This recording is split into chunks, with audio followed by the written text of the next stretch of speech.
Oi, eu sou o Felipe e no vídeo anterior eu falei sobre como a Segunda Guerra Mundial começou de um jeito muito estranho no dia 1º de setembro e, curiosamente, se encerrou num dia 2 de setembro. Mas pra gente entender o fim desse conflito, a gente precisa voltar um pouco, até porque, dependendo de onde você estava, a guerra pode ter acabado no dia 2 ou até mesmo no dia 1. Depois das conferências de Teherã, em 1943, onde se discutiu a abertura da frente ocidental da Normandia, e Alta, em fevereiro de 1945, onde se acertaram as zonas de ocupação na Alemanha e a entrada soviética contra o Japão, e São Francisco, onde se fundou a ONU, os aliados discutiam o futuro da Alemanha derrotada, já que ela tinha se rendido em maio de 1945, com Berlim tomada pelo Exército Vermelho e o país ocupado pelas forças aliadas. Em 26 de julho de 1945, os líderes dos Estados Unidos, Reino Unido e da China se reuniram na Alemanha recém-conquistada, sem a União Soviética, que ainda não estava em guerra com o Japão, e sem a França, que ainda não havia sido incluída como potência signatária nesse momento, e emitiram a Declaração de Potsdam, um documento que funcionou como o guia jurídico e político para o fim do conflito. 13 parágrafos que basicamente estabeleciam que o Japão teria que se render sem discutir condições, seria obrigado a acabar com suas forças militares e aceitar forças estrangeiras controlando o país, e só poderia continuar existindo como Estado se limitando às suas 4 ilhas principais, Honshu, Hokkaido, Kyushu e Shikoku. Como você deve ter percebido, a Declaração de Potsdam não era um convite à negociação, mas um ultimato. Exigia a rendição incondicional de todas as forças armadas japonesas e exigia que o país se colocasse de boa fé em direção à liberdade de expressão, religião e pensamento, e concluía que a alternativa ao que havia sido decidido em Potsdam era, exatamente nesses termos, a destruição rápida e total do Japão. Como a lama que a Alemanha tinha se enfiado acabou se tornando a força motriz para o segundo conflito,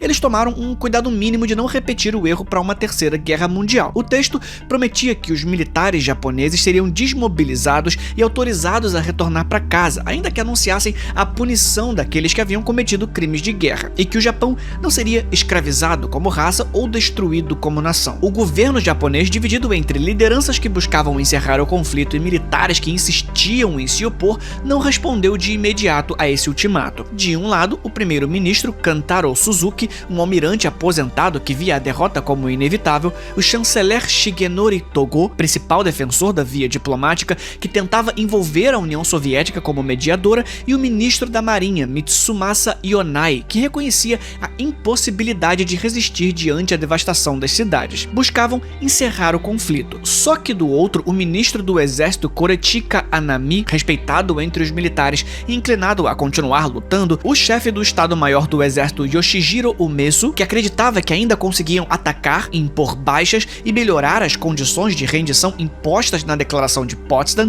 e o chefe de Estado-Maior da Marinha, Suemu Toyoda, que insistia em resistir mesmo com a frota já destruída, defendiam a ideia de resistência até o fim. Mas a decisão do imperador recebeu um empurrãozinho. Na verdade, 3 empurrõezinhos consecutivos, 4 dias decisivos para quem ainda achava que o Japão tinha alguma chance. Em 6 de agosto, os Estados Unidos lançaram a bomba atômica Little Boy sobre Hiroshima, uma cidade de 350 mil habitantes que reunia fábricas de armamentos, centros de comunicação militar e a sede do Segundo Exército, além de ser um ponto de trânsito logístico importante. Ou seja, foi escolhida tanto pelo valor estratégico quanto para demonstrar o poder da nova arma. Em 7 de agosto de 1945, o Japão ainda tentava entender o que tinha acontecido em Hiroshima no dia anterior. Equipes de cientistas e militares foram à cidade devastada, relatando a destruição quase total e sintomas misteriosos em sobreviventes, enquanto em Tóquio, o Conselho Supremo se reuniu sem chegar a um consenso sobre a rendição. Nesse mesmo dia, o presidente americano Harry Truman anunciou ao mundo que os Estados Unidos haviam usado uma bomba atômica e ameaçou novos ataques, mas a liderança japonesa, ainda incrédula quanto à real natureza da arma, optou por continuar resistindo. Em 8 de agosto, a União Soviética declarou guerra ao Japão, cumprindo o compromisso assumido em Yalta, e iniciou a ofensiva na Manchúria contra o exército de Kwantung, a principal força japonesa no continente, com mais de 600 mil soldados, fortemente entrincheirados, mas enfraquecidos por falta de suprimentos. Ainda assim, tratava-se de uma tropa com reputação temida na Ásia, conhecida por sua brutalidade em ocupações anteriores, e cuja derrota rápida pelas forças soviéticas em questão de dias revelou o colapso irreversível da capacidade militar japonesa no continente. Um dos assuntos mais controversos da historiografia é se a entrada soviética contra o Japão já tinha sido suficiente e que ali aconteceria a rendição. De qualquer forma, no dia seguinte, em 9 de agosto, Nagasaki foi alvo de uma segunda bomba atômica, a Fat Man. A cidade de cerca de 240 mil habitantes, importante porto estratégico no sul do Japão, sede da Mitsubishi e de estaleiros navais e fábricas de munições, teve seus vales industriais e residenciais vaporizados, com dezenas de milhares de mortes imediatas e posteriores por radiação. O alvo inicial era a cidade de Kokura, mas devido a nuvens e fumaça, o bombardeio mudou para Nagasaki. Diversos pesquisadores insistem que a segunda bomba serviu mais para acelerar a rendição e principalmente para enviar um recado à União Soviética sobre o poder nuclear americano no que se tornaria a Guerra Fria. Seja como for, aí sim ficou claro que aquela história de destruição total do Japão não era figura de linguagem. Assim, o imperador Hirohito interveio. Nas reuniões em 9 e 10 de agosto e novamente em 14 de agosto,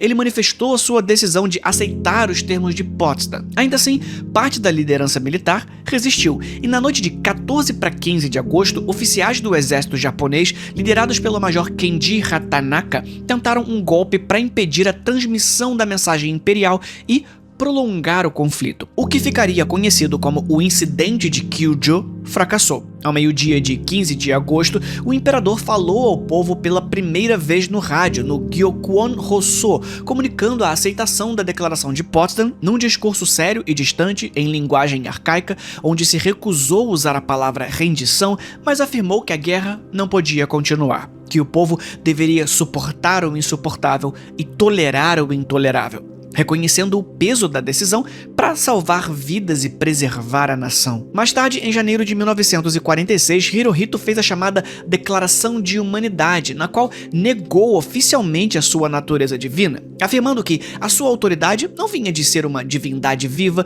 mas da vontade do povo, em um esforço para adaptar o trono imperial ao novo contexto da ocupação e da Constituição Democrática imposta pelos aliados. Não tinha mais lugar para um imperador-rei. Sobrou o imperador fantoche. Após a guerra, Hirohito não foi julgado como criminoso de guerra, uma decisão tomada em grande parte por MacArthur, que eu já vou explicar quem é, peraí, e pelo governo americano, que acreditavam que mantê-lo no trono ajudaria a garantir a estabilidade durante a ocupação. Fazer o que? O cara ainda era popular. Assim, ele permaneceu como chefe de estado simbólico sob a nova Constituição de 1947, perdendo todo o poder político real, mas servindo como figura de continuidade nacional. Mas eu tô colocando os bois na frente da carroça aqui. Deixa eu voltar para 1945 para falar finalmente do dia de hoje, o 2 de setembro. Após a rendição ser formalmente aceita, a próxima fase entrou em ação: transformar a decisão imperial em comandos claros e operacionais, instruções que pudessem ser executadas no campo e confirmadas nos bastidores logísticos. Menos blá blá blá e mais reconstrução. Douglas MacArthur, militar prestigiado e que tinha comandado a defesa nas Filipinas quando o Japão invadiu o país, foi designado como comandante supremo das potências aliadas, ou apenas SCAP, assumindo a responsabilidade de supervisionar tanto a rendição quanto a ocupação subsequente. Logo em seguida, as primeiras comunicações por rádio foram feitas com as autoridades japonesas, a fim de organizar os passos formais da rendição e o avanço controlado das forças de ocupação. Em 19 de agosto, uma delegação japonesa de 16 pessoas, liderada pelo tenente-general Torashiro Kawabe, vice-chefe do Estado-Maior Imperial, voou em 2 bombardeiros Mitsubishi G4M, carinhosamente chamados de Betty, especialmente pintados de branco com cruzes verdes, um sinal claro de trégua, até Leshima, de onde foram transferidos para um transporte americano Douglas C-54 Skymaster em direção a Manila, nas Filipinas. Lá, em vez de negociar como os grandes militares que eram,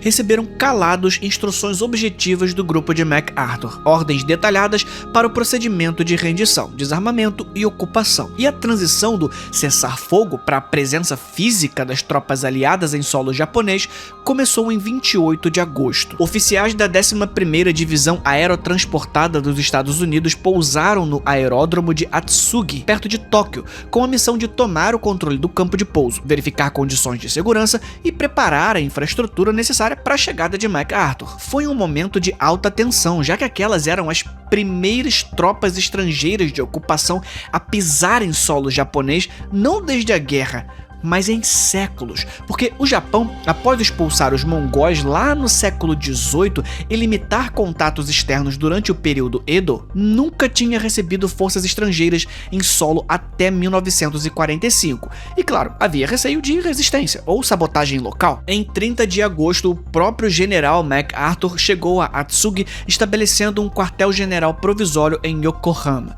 Essa ponte aérea marcou o início da ocupação de fato, transformando o acordo de rendição em uma presença militar tangível e incontestável. O Japão estava oficialmente dominado. O local escolhido para a cerimônia formal foi o convés do couraçado USS Missouri, ancorado na Baía de Tóquio, e mais de 200 navios de guerra dos Estados Unidos, Reino Unido e outras nações aliadas se posicionaram na baía. MacArthur ordenou que a bandeira americana que o Comodoro Matthew C. Perry tinha hasteado em sua expedição ao Japão em 1853 fosse trazida do Museu da Academia Naval dos Estados Unidos e içada no mastro do Missouri, atrás dos japoneses. Assim como Perry tinha forçado a abertura do Japão feudal ao mundo ocidental, a cerimônia de 1945 marcaria um reingresso forçado do Japão a uma nova ordem internacional, desta vez sob os termos ditados pelos vencedores. Iniciava-se um dos documentos mais importantes da história. No dia 2 de setembro, a bordo da embarcação, os últimos detalhes foram finalizados.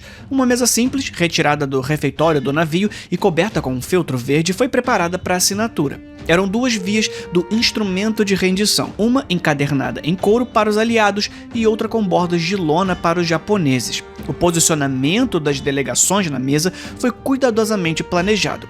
Pouco depois, as delegações aliadas tomaram seus lugares. Chefes militares e representantes da China, Reino Unido, União Soviética, Austrália, Canadá, França, Países Baixos e Nova Zelândia se posicionaram atrás de MacArthur. Às 9h02, o zumbido dos gravadores e o estalo dos mastros dão lugar à voz de Douglas MacArthur no convés da Missouri. Diante de oficiais alinhados e microfones amarrados por cabos, ele abre a cerimônia com meia dúzia de frases sobre cumprir a lei da paz e transformar a violência em reconstrução. A transmissão corre pelo mundo. O relógio começa a contar os 23 minutos que encerrariam a Segunda Guerra Mundial. Às 9h04 surge Mamoru Shigemitsu mancando. Usava cartola, casaco e com uma bengala sustentando a prótese que tinha no lugar da perna, sequela de uma bomba em Xangai em 1932. Ele se inclina, confirma a página e assina, por comando e em nome do imperador e do governo do Japão. Ao fundo, câmeras e binóculos registram o começo